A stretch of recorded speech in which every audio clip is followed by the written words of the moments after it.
معزز سامعین، السلام علیکم ورحمۃ وبرکاتہ۔ یہ دارالسلام اسٹوڈیو ہے۔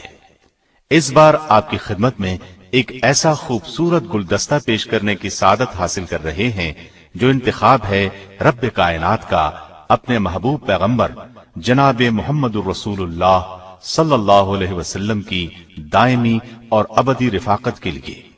نام ہے امہات المومنین۔ جی ہاں، بہت اہم موضوع ہے، بلکہ اہم ترین کہنا مناسب ہوگا، اس لیے کہ اس میں جہاں آپ نبی کریم صلی اللہ علیہ وسلم کی ازواج مطہرات کے حالات، واقعات اور فضائل و مناقب سنیں گے، وہاں اس موضوع کے بارے میں پھیلائے ہوئے بغض و عداوت پر مبنی شکوک و شبہات کا ازالہ بھی ملاحظہ فرمائیں گے۔ ان حالات میں بجا طور پر کہا جا سکتا ہے یہ سیٹ وقت کی اہم ضرورت ہے۔ اس سے بھرپور معلومات حاصل کرنے کی دعوت دیتے ہوئے ہم اپنا سر رب ذوالجلال کی بارگاہ اقدس میں احساس مسرت سے جھکتا ہوا محسوس کر رہے ہیں۔ لیجئے سنیے امہات المومنین رضی اللہ عنہن اجمعین، حصہ اول۔ اسلام دشمن طبقات کے چند اعتراضات یہ ہیں کہ نبی کریم صلی اللہ علیہ وسلم نے اتنی شادیاں کیوں کی؟ کیا یہ عورتوں کو تکلیف پہنچانے والی بات نہیں؟ کیا اس طرح ایک عورت کی حق تلفی نہیں ہوتی؟ نبی کریم صلی اللہ علیہ وسلم کے پاس اتنی شادیاں کرنے کا کیا جواز تھا؟ ایک اور بڑا اعتراض یہ ہے کہ اسلام عورت کو حقیر درجہ دیتا ہے۔ عورت کے حقوق مرد کے برابر نہیں، وہ صرف گھر کی باندیاں بنا کر رکھی جاتی ہیں۔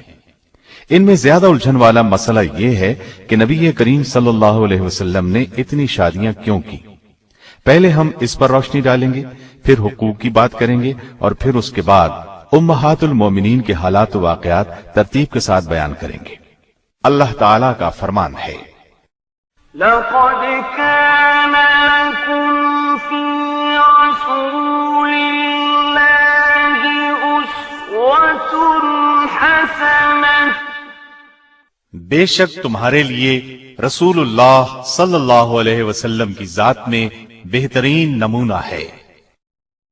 نبی کریم صلی اللہ علیہ وسلم چونکہ امت کے لیے نمونہ ہیں، اس لیے آپ نے ایک سے زائد شادیاں کی تاکہ آپ کے امتی بوقت ضرورت ایک سے زائد شادیاں کریں تو وہ اپنی بیویوں کے ساتھ اس طرح کا سلوک کریں جس طرح نبی کریم صلی اللہ علیہ وسلم نے اپنی بیویوں سے کیا۔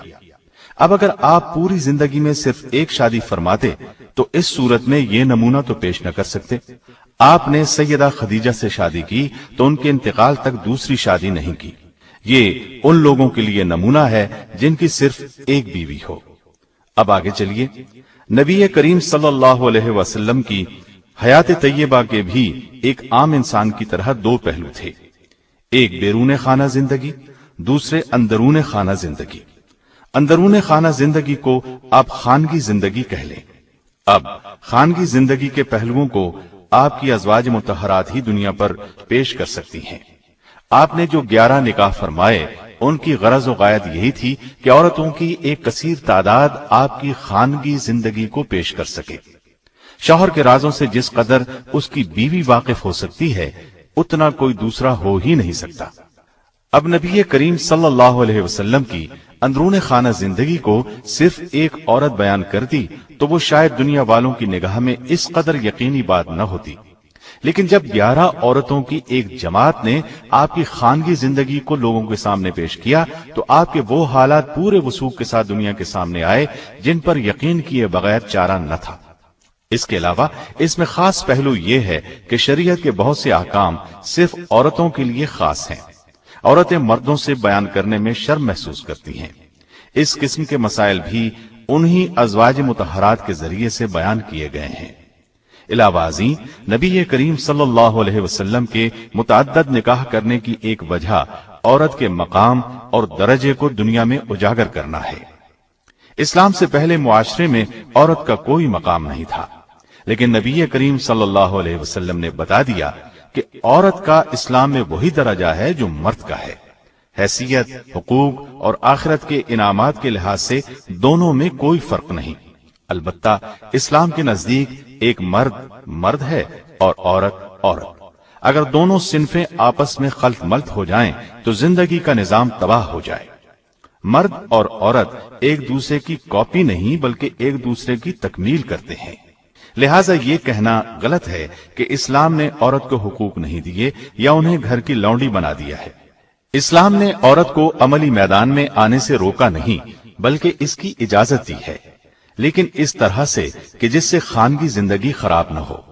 مدینہ طیبہ میں عورتیں صرف گھر ہی کا نہیں باہر کا کام بھی کرتی تھیں۔ مرد تو زیادہ تر جہاد اور تبلیغ میں مصروف رہتے تھے، عورتوں نے گھر کے کاروبار کو سنبھال لیا تھا، یہاں تک کہ زراعت، باغبانی اور جانوروں کی دیکھ بھال بھی کرتی تھی۔ صدیق اکبر رضی اللہ عنہ کی بڑی صاحبزادی سیدہ اسما رضی اللہ عنہا کی شادی سیدنا زبیر رضی اللہ عنہ سے ہوئی۔ دونوں میاں بیوی ہجرت کر کے مدینے آ گئے۔ اس وقت مال پاس تھا نہ جائیداد۔ سیدہ اسما فرماتی ہیں، ہمارے پاس اس وقت صرف پانی لاد کر لے جانے کے لیے ایک اونٹ تھا، میں ہی اونٹ کے لیے گھاس وغیرہ لاتی تھی، کھجوروں کی گٹھلیاں کوٹ کر دانے کے طور پر اونٹ کو کھلاتی تھی، میں ہی پانی بھر کر لاتی تھی۔ پھر نبی کریم صلی اللہ علیہ وسلم نے مدینے سے باہر 2 میل دور زمین کا ایک ٹکڑا ہمیں دیا، میں وہاں کام کے لیے جایا کرتی تھی اور واپسی پر کھجوروں کی گٹھلیاں لاد کر لاتی تھی۔ اسلام نے علم کے میدان میں بھی عورت کو محروم نہیں رکھا۔ سیدہ عائشہ اور دوسری امہات المومنین نے علمی میدان میں بہت سے کارنامے انجام دیے۔ صرف سیدہ عائشہ رضی اللہ عنہا کی روایت کردہ احادیث 2210 تک شمار کی گئی ہیں۔ ان سے قریباً 100 صحابہ اور تابعین نے روایت کیا ہے۔ بڑے بڑے جلیل القدر حضرات ان کے شاگردوں میں شمار ہوتے ہیں۔ امام ترمذی کی روایت میں ہے کہ ابو موسیٰ اشعری فرماتے ہیں، ہم لوگوں کو جب بھی کسی حدیث میں کوئی مشکل پیش آتی ہم سیدہ عائشہ رضی اللہ عنہا سے رجوع کرتے، ان کے ہاں ہمیں ضروری معلومات مل جاتی۔ یہی نہیں، سیدہ عائشہ نے تو نبی کریم صلی اللہ علیہ وسلم کی وفات کے بعد بہت اہم قسم کے سیاسی کام انجام دیے۔ دیکھا جائے تو آپ کی بعثت سے پہلے عورت کو معاشرے میں کوئی مقام حاصل نہیں تھا۔ اسلام کے ساتھ ہی عورت کی زندگی میں انقلاب آیا۔ نبی کریم صلی اللہ علیہ وسلم نے 11 میں سے صرف ایک کنواری خاتون سے شادی کی، باقی سب بیوائیں تھیں، جبکہ ایک طلاق یافتہ بھی تھی، اور ان میں زیادہ تر عمر رسیدہ تھی۔ ثابت ہوا یہ کوئی خواہشات نفسانی کا معاملہ نہیں تھا۔ آپ کے پاس مال و دولت بھی نہیں تھا، ایک ماہ تو آپ کے گھروں میں چولہا تک نہیں جلتا تھا۔ اس قدر تعداد میں شادیاں کرنے کا ایک عظیم مقصد قبائلی عداوتوں کو محبت میں تبدیل کرنا تھا۔ ان وضاحتوں کے بعد آپ اچھی طرح جان چکے ہوں گے کہ یہ تمام اعتراضات گھٹیا سوچ کی پیداوار کے سوا کچھ بھی نہیں۔ اب ہم آپ کو ایک ترتیب سے امہات المومنین کے حالات، واقعات اور کارہائے نمایاں سنائیں گے۔ اللہ تعالی کا فرمان ہے، نبی کا حق مومنوں پر خود ان کے اپنے نفس سے بھی زیادہ ہے، اور پیغمبر کی بیویاں مومنوں کی مائیں ہیں، اور رشتہ دار کتاب اللہ کی روح سے بنسبت دوسرے مومنوں اور مہاجروں کے آپس میں زیادہ حقدار ہیں، ہاں مگر یہ کہ تم اپنے دوستوں کے ساتھ حسن سلوک کرنا چاہو، یہ حکم کتاب الہی میں لکھا ہوا ہے۔ نبی کریم صلی اللہ علیہ وسلم نے جن عورتوں سے نکاح کیا انہیں اپنی مرضی سے بیویاں نہیں بنایا، بلکہ اللہ تعالیٰ کے حکم سے آپ نے ان سے نکاح کیا، چنانچہ آپ کی تمام بیویاں جنتی ہیں۔ یہ بات مستدرک حاکم کی ایک حدیث سے بھی ثابت ہے۔ ابن ابی اوفا رضی اللہ عنہ سے روایت ہے کہ رسول اللہ صلی اللہ علیہ وسلم نے فرمایا، میں نے اللہ جل شانہ سے سوال کیا ہے کہ میں اپنی امت میں سے جس سے نکاح کروں یا جسے میں اپنی بیٹی دوں وہ میرے ساتھ جنت میں ہو، پس اللہ تعالیٰ نے میرے سوال کو قبولیت بخشی۔ اس مضمون کی اور بھی احادیث موجود ہیں۔ ایک قول کے مطابق آپ کی ازواج مطہرات کی تعداد 15 ہے۔ 11 بیویاں بیک وقت آپ کے نکاح میں رہیں۔ جب آپ نے انتقال فرمایا اس وقت 9 زندہ تھیں۔ اس قول کی تائید علامہ ابن کثیر نے البدایہ والنہایہ کی جلد 5 صفحہ 255 پر کی ہے۔ آپ کی ازواج مطہرات مختلف قبائل سے تعلق رکھتی تھیں، لیکن ان میں ہاشمی ایک بھی نہیں تھی۔ ان نکاحوں کی ترتیب میں قدر اختلاف پایا جاتا ہے۔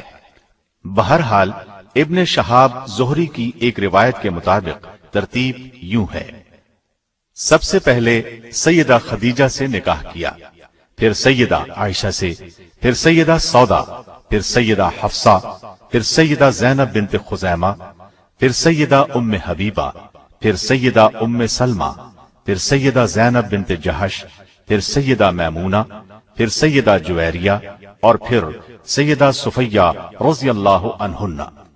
اس ترتیب میں اختلاف معمولی بات ہے۔ حق مہر میں بھی اختلاف پایا جاتا ہے، لیکن زیادہ تر روایات میں حق مہر کی رقم 400 سے 500 درہم تک کی ہے۔ زیادہ تر ازواج مطہرات کا حق مہر 400 درہم تھا۔ صحیح مسلم کی روایت کے مطابق 500 درہم حق مہر بھی مقرر تھا۔ صحیح مسلم کی روایت کو اس سلسلے میں زیادہ صحیح مانا گیا ہے۔